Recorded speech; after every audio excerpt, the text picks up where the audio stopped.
Hello, welcome back to my channel, guys. This is Jess, the MMA Girl, as usual on the MMA Girl channel, and we are back with a new video. Of course, this is a new fight week, so happy fight week to everyone watching this video and watching from around the world. This Saturday, we have UFC Houston in Texas, with your main event being, of course, the returning Sean Strickland taking on Anthony Fluffy Hernandez, of course, in a middleweight bout that is very important for the middleweight division.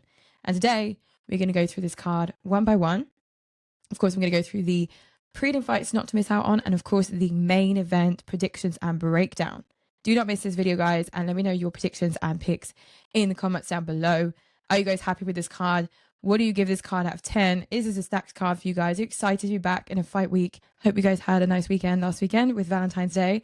Hope everyone enjoyed it. And this weekend, of course, we get to sit back and watch our favorite fighters to have it on in the octagon. So let's have a look at this prelim card to start off with, of course, looking into who we cannot miss out on. We have Jordan Leavitt coming back, and I'm really excited for Jordan Leavitt, and he's taking on Yadier Delija.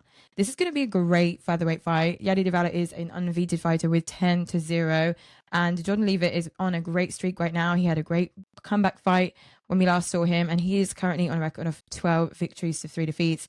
This is going to be quite interesting. The guys are similar in age.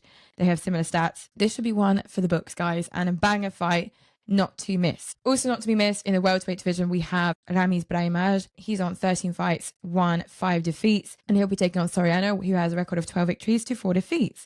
I'm very excited for this bout because these guys are heavy hitters. This will be another banger fight, another dog fight not to miss on the prelim card. Why would they put Fluffy and Strickland in the Apex? Why do they have the Apex in general? That's true. Anyways, I'm joined by Jace, the lovely member of the Scrap and Roll podcast. The last time I was on their podcast, you weren't there. Yes, unfortunately / fortunately, I was on what's called the Emos Not Dead cruise, living my best life. Living your best life, yeah, that's what Sky was telling me. Well, thank you for coming onto my channel. We're going to be talking about UFC Houston today, of course. But before we get into that, I'd just like Jace to introduce yourself to the audience and let us know who your favorite fighters are right now, just so we can get a feel for you. Absolutely. Man, I've been watching MMA for a long time. I'm from Vegas. My ad is Vegas Jace. I'm a part of the Scrap and Roll MMA channel. My sister works for the UFC. If you ever find yourself in Vegas, hit me up. If there's a fight going on, usually can work out something. Favorite fighters right now, it's got to be Poatan. I am flabbergasted to see what they're going to do with him next. It feels like he's going to have to take out Gane for the title. And that would solidify himself as the greatest mixed martial artist of all time. And then I'm a hardcore dude. I like losers. There's no other way to say it. Like if I'm thinking my all-time top 5, we're talking about Tony Ferguson. We're talking about BJ Penn. Like I love these dudes. You know what I mean? Okay, nice. I like it. BSD as well. I love BSD. Oh, yeah, I remember you love BSD. That's true. I think you were very happy then after UFC's Australia card in Sydney, where he beat the Kiwi Dan Hooker. Were you watching that live? Yes. So let me ask you this though, right? Obviously, you're a Vive la France. Vive la France. Sorry, I haven't had my croissant this morning. But with that being said, right, after you watch that performance, do you really think that BSD can be champion? No, I do not. I do not think he will be champion. And everyone in France is very realistic when talking about BSD because, of course, the French people are very much behind him, but they know that he's not got what it takes to beat an Arman Tsarukyan. He won't even get into the top 2 if he can't beat Arman, and he won't be able to beat Arman. So for me, it's just not possible he'll be champion unless Arman moves down. But I don't think he'll ever beat Poirier. I don't know. I see him beating, like, for example, Paddy Pimblett. I think he could beat Paddy Pimblett, for sure. I mean, Justin Gaethje's at the end of his career, but he could beat Justin Gaethje for sure. But get into that championship fight with Poirier, that would just be a no way he could win. There's no way he could win that one. What do you think of that? being a BSD fan? Yeah. So prior to that, I was like, dude, this guy's it. He can be champion. He's a savage. You know what I mean? And then I watched that fight, and I'm like, oh shit, I've hung my hat on another fucking loser, right? Fan friendly, right? Great style. You know what I mean? But champion, that he's not a champion. He never will be champion. So then I start to think to myself, okay, like what is the apex of his career? Like what is his trajectory? You know what I mean? And then I was trying to formulate that with current UFC fighters, and I'm like, okay, like who knows? Like maybe he becomes like a Dustin, beloved, you know, maybe he gets an interim title, you know what I mean? But undisputed, there's no chance. Maybe he becomes the new Dan Hooker. Like, you know, I could see him becoming a BMF. Yeah, BMF. A BMF for sure. Not as bad as Dan Hooker though. What? Well, what do you got against the Hangman? I have nothing against Dan Hooker. I love Dan Hooker. But you can't deny the fact that he's not performing well at the moment, and that he just is not a top level fighter anymore.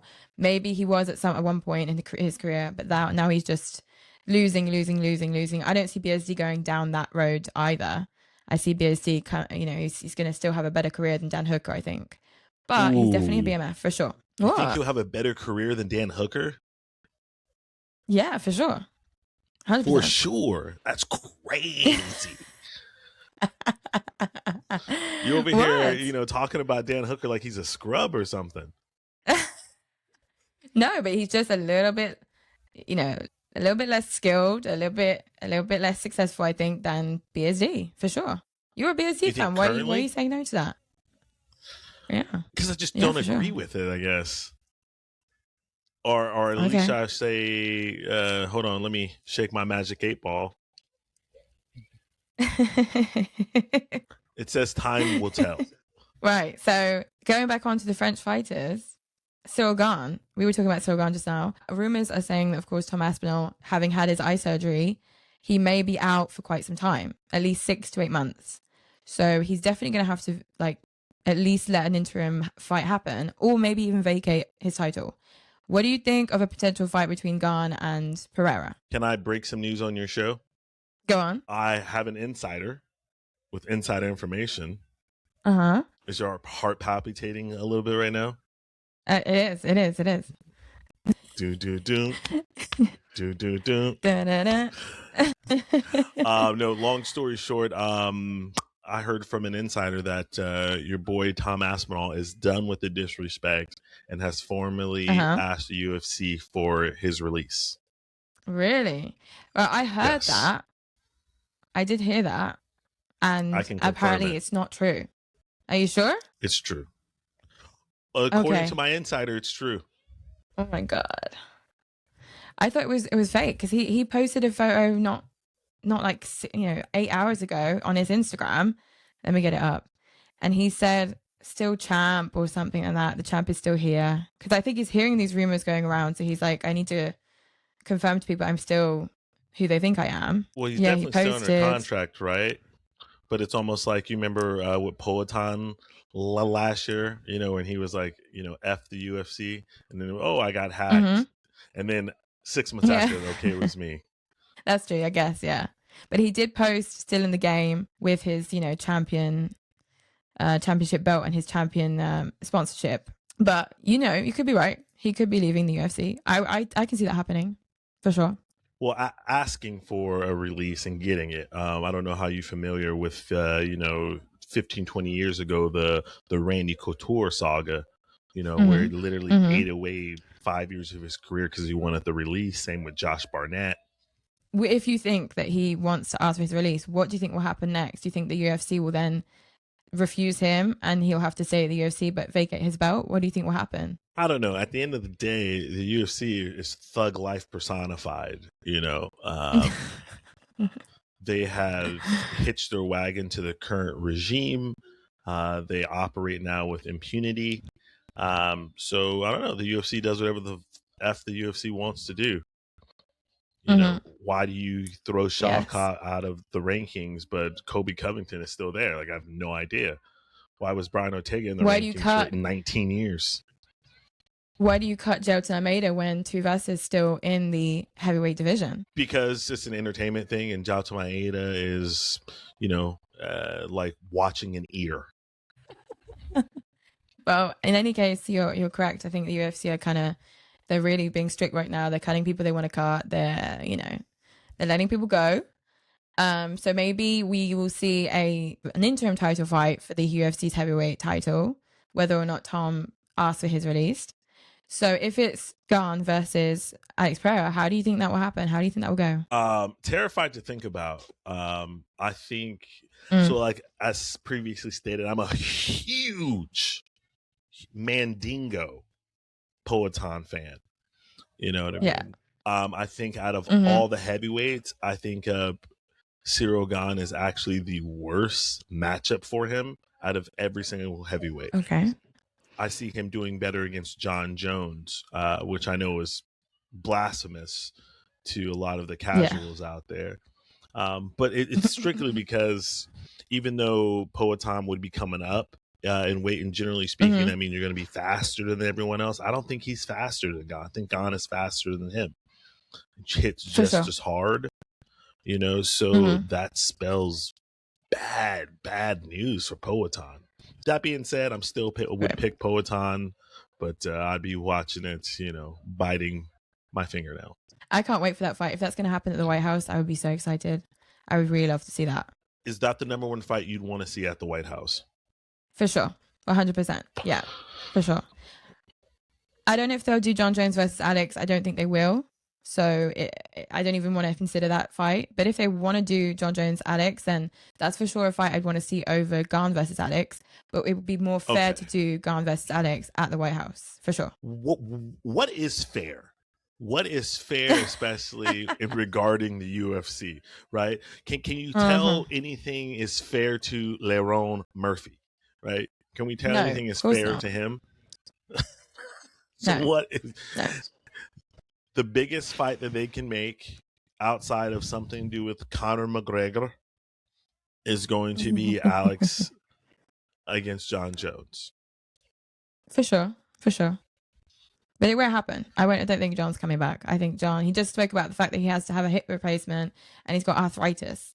I don't see Jon Jones coming back. Do you? Jon 100% comes back for that fight. For that fight, for sure. But will Dana White even trust him? 100%. Okay. You heard it here, folks. Okay. We'll see what happens. The reason why I say that is because that Jon Jones is a despicable right-wing Republican who actually loves Trump. So for him to fight in front of his daddy, his Faja, his teat, his nutsack, I don't think he would ever, you know, I think he'd 100% show up and be there for it. You know, did he want that smoke with Tom? Absolutely not. Duck, duck, goose. No. Duck, duck, goose. Exactly. That was such a shame. It was just a really bad situation. He should have accepted that fight with Tom, honestly. But he didn't want to look bad. So what do you want to do? Scared to lose. Literally said in plain words, and people still say, "Oh my God, he's not scared of him." Like, no, he said that guy's a problem. Why do I want to deal with that? Yeah. He wouldn't risk his career for a fight that's not a legacy fight in his eyes. And Alex Pereira is a legacy fight. Poatan is a legacy fight for him. And if it's at the White House, that would be the greatest way to end off his career, whether he wins or loses. Greatest way for him to end off his career is being woken up by Herb Dean saying the fight's over. So you are predicting if Alex Pereira fights Jon Jones, that Jon Jones ends up on the canvas knocked out. I think he's going to catch one of those leg kicks to those twigs he calls legs, and it's going to fuck his world up. For sure. Well, I can't wait for that, if that's going to happen. And I hope you're right. Honestly, hope you're right, Jace. I'm not gonna lie. I hope you're right. Should we get on to Houston, Texas? I'm not really good with that accent. H-Town. That's what we say in America. H-Town, baby. Yes, sir. H-Town, baby. We've got Ode Osborne coming back. The Jamaican Ode Osborne. He's taking on Alibi Idris from Kazakhstan. That's going to be interesting. What do you think? O'Day is a big lover of plug myself for our Scrap and Roll MMA podcast. Go ahead and check us out. We're live Wednesday nights. He's a big fan of the pod. He's a really good friend of Sky. Him and Sky are genuine friends. Sky's been on his podcast a couple of times. That's so cool. I root for him to lose every single time. Why? Why would you root for him to lose? Because it pisses my sister off. I'm a good brother. That's what I'm supposed to do. I get you. So now you're rooting for him to lose against Ali B. Idris from Kazakhstan. However you just said that, yes. Idris. I don't know how to say his name. I try to say it as close to how they pronounce it. Ali B. Idris. See, I think it's pronounced Bob, but that's just me. Whatever. On to the last fight of the prelim card. We have Chidi Njokuani versus Carlos Neal. Leo being from Brazil, of course. Njokuani being from the United States of America. That's going to be a standard fight. I don't think it's the best fight to put on the last fight of the prelims card. If I'm honest with you, I would guess Njokuani Papa to lose. Njokuani. What the hell? That's how we say it here on the West Coast, Best Coast. Houston, UFC Houston. Right, let's go. Strickland versus Hernandez. Are they going to put up the betting odds right now? According to FanDuel here in the States, it's a toss-up fight. Carlos is the slight favorite at a -138, and Chidi is +108. So for you non-bettors out there, that just means it's a coin flip. Okay, well, we'll see how that goes. Very exciting. Let's get on to the main card. Zach Reese versus Michel Pereira from Brazil. Michel Pereira. He's he had a nice little streak going on there. What was that, like a year or two ago? Yeah, doing a capoeira. And now I kind of feel like he's falling off. He's at 31-14. That's crazy. Damn. He's fought a lot of fights. Damn. Zach Reese obviously at 10-2. He's only lost 2 fights in his entire career for now, but of course he's fought a fraction of the fights that Michel Pereira has fought. Of course, Michel Pereira has the experience in his pocket. But who's the favorite here? Can you see those stats? Can you see those odds? It's a toss-up fight as well. Michel Pereira is -150. Zach is +130. Okay. Well, if I were to pick between these guys, I'm going to be picking Zachary Reese, honestly. I think we're looking at another loss for Michel Pereira. I think you thought wrong, because yes, he's lost more fights, but it's also, you have to take in quality of opponent. Like, that's a big thing. I know, but I think Zachary Reese has got much better reach advantage, height advantage. I think Zachary Reese will definitely win this fight. I think Michel Pereira will do another. Who uses reach? There's very few fighters who actually use their reach. I think Michel Pereira will make some mistakes in this fight. He'll gas out, and Zachary Reese will take advantage of that. Who uses their reach? A lot of people do. Hang on. Give me a fighter outside of John Jones who uses their reach. Quick. Poatan uses leg kicks. He doesn't use a reach. He's got his reach is definitely an advantage for him, for sure. He's a sniper. He's a counter puncher. Well, I think Zachary Reese will win this fight because Michel Pereira has a fighting style that is way too unorthodox, and he makes too many mistakes. He may come into this fight with a different game plan, but I don't see him winning it. I don't see him winning this fight, but we'll see. Well, let me go ahead real fast and congratulate you for picking at least 2 wrong fights. Well, we'll see. Put your picks down below, guys, because this is, maybe someone will be backing me up in the comments. Who knows? We have Sergey Spivak taking on Delija. Thomas Mill's teammate Ante Delija, of course, who famously eye-poked Walter Costa in his last fight at the Apex. Coming back, of course, to redeem himself against Sergey Spivak, who also needs to redeem himself. What do you think of this fight, Jace? Honestly, I could care less. I will be taking a beer break during this fight. Are you serious? This could be a good one. This could be a cool fight. This could end in the first round. You may not have to take a beer break. Are you sure you're English? Because like the most English people I know are so pessimistic, and you are over here just like the ultimate optimist. It's crazy.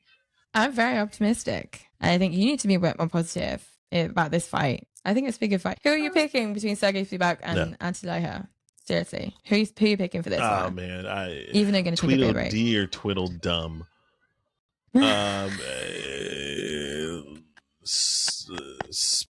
Speed off. I'm taking Speedos. I'm taking the Speedos. Yeah. So you're picking Spivak. I mean, I see Spivak. He could take this one, but I'm going to be picking Delija for this one. I'm going to be picking the opposite of you every time, so that way we can see who's right and wrong. Okay. We already know. Last time we did a head-to-head prediction, you lost. You lost, and then you did what is unspeakable here in America. You winced on a bet. You winced on a bet. You lost. I did not. I said to you, send me over. Okay, so we had a bet. I don't even remember what the bet was. I don't even remember what I'd said. What did I say? What did I say? I want to say it was Tom and Cyril. Yeah, but okay, everyone, listen. Jay said that Tom Aspinall would flatline Cyril. Is that right? You said that he'd flatline him. You said it wouldn't go past. I remember saying that Tom Aspinall would leave champion. And the last I look, Tom Aspinall still champion. That is not how Jace worded it, okay? You said he'd win. And there was no winner here. It was no contests. So it doesn't even count. It should have been, our bet was off. Our bet was off. I'm gonna find the receipts. Call me Ariel Hawani and the king of receipts. And if you guys ever bet at home, you know that when a no contest happens, you are refunded for your bet. So I got a refund. Lies. I got a refund. But we'll do a bet about Sean Strickland versus Fluffy. We'll see if we agree on this fight, and we'll bet on it. Okay? 7th. Is that okay with you? Okay. So next up we have Gane, who's taking on Costa, Melquizel Costa, the Dalmatian, as he calls himself. And this will be a fun, exciting fight. I don't see Costa knocking out Gane, however. A lot of people are saying Gane is going to get knocked out. It's impossible. Exactly. But everyone's saying that Costa will knock him out because he knocked out Morgan Charrier, the Frenchman, recently in December. But I don't see that happening. But I do see Costa slightly winning this one via UD. What do you think? I'm going Delija. Yes. Okay. Delija has never been knocked out. And I want to keep the theme of the show going of us being opposite. Okay. Let's go. Next up, we have Jeff Neal, who will be taking on Medić. What are the odds on this one, Jace? Do you have the odds up still? Yeah. And then just so you know, here in America, it's G-off. G-off is minus 180 and Medić is plus 155. Okay. Minus 180. Okay. Well, who are you picking on this one? It's Black History Month. What are we talking about here? I'm going G-off. It's black. I don't know if you notice. The melon is real in this one. You know what I'm saying? Hey. Well, I'm gonna pick Medić. I'm sorry. G-off is coming off. What do you got against Black History Month? What do you have against Black History Month? I have nothing against Black History Month. I just think that Neal's not going to win. He's coming off his nasty KO loss to Carlos Prates. I don't see him winning this fight in Houston, Texas. I don't see it happening. I don't see it. All for Black History Month, however. Okay? Except when it comes to picking black fighters. Got it. There was no other... Who did I not pick on this? I didn't pick any other non-black fighters. Stop. Stop. Right, let's go on to the main event of this card in Houston, Texas, H-Town. Sean Strickland versus Anthony Hernandez. What are the odds on this one? Before you say what you're going to say, okay, I'm going to give you the odds real fast. All right, bear with me. The odds on this fight is Sean Strickland, the underdog, plus 164. Fluffy, minus 198, almost minus 200. And before you talk about this fight, I want you to do this fight. I want you to do this fight in your best American accent. Go ahead, say what you want to say about the fight in your best American accent. Okay, I'm going to try. For me, Sean Strickland is definitely not going to win this fight. I'm picking Fluffy Hernandez all day. He's gonna choke Sean Strickland out and win that fight in the third round of their 5-round fight. What do you think of that, Jace? Is that not too bad? Oi, mate. So for me, mate, I think that the American, the Yank Sean Strickland is 100% going to shatter him. He's going to shatter him, mate. Telling you, flat. Are you sure about that? Are you sure about that? Long story short, yes, I actually do. Sean Strickland wins this fight. I don't think Fluffy will be able to take him down because, I mean, how many times have we actually seen Sean Strickland taken down? So then what is Fluffy's path to victory? How's he going to get around the teat kick? I just don't see it fucking happening. I just don't. I see Sean just piecing him up. I actually can see Sean finishing him with his pressure in like the 4th round. I'm going to go 4th round TKO. Okay. 4th round TKO for Sean Strickland. I've gone for, of course, Fluffy Hernandez. 3rd round submission in Houston, Texas. Houston, rise up. That's what you say. H-Town, rise up. H-Town, rise up. I'm not sure if I'm getting the accent right here. Yeah. I'm trying to do an accent from the deep south. We're from the south in Texas. It's pretty good. In Texas. It's not too bad. Pretty good. Okay. Thank you very much. All of my exes live in Texas like I'm George Strait. I'm going to conclude with my American accent. I don't know where I'm from, but I'm from somewhere down south. So I think that this card is a solid 7 out of 10. It's not very stacked, but it's not too bad. What do you think, Jace? If this card is a 7 out of 10, what was UFC 300 for you? A 10 out of 10. 10 out of 10. That's crazy. This card to me screams on paper a 5.3. 5.3. Okay. Well, we'll see if it's 5.3 when we watch it next weekend. Because it may be a bit better than that. Hopefully. Thank you very much, Jace. I can get out of the second now. These cards and fights haven't been that great. I can get out of this accent now. Where am I from? Texas. I'm from Texas now. I'm going to move down to Texas. You are what we would call a Southern Belle.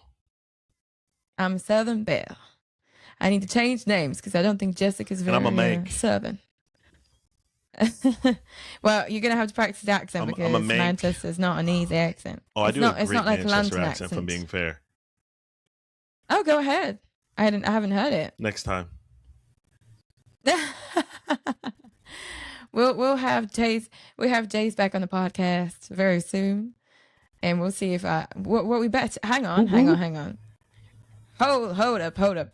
What are we betting for the main event of this fight? What are we betting? Same thing? Yes. Same thing, which is, let the audience know. Which is, if I lose against Chase, I have to post something from anything he chooses from Manchester United on my Instagram story. That is accurate. And if he loses, and you can't give a rhyme or reason. Weekend. There's no I lost the bet bullshit. There's just, hey, this is what it is. Let me put some stipulations on that. Hang on a minute. If the fight is canceled, of course, there's no bet. If it's a no contest, there's no bet. Can we agree on that? That way it's fair. Okay? Yes. And if Chase loses this bet, he'll have to post something from the Arsenal page on his Instagram story, of course.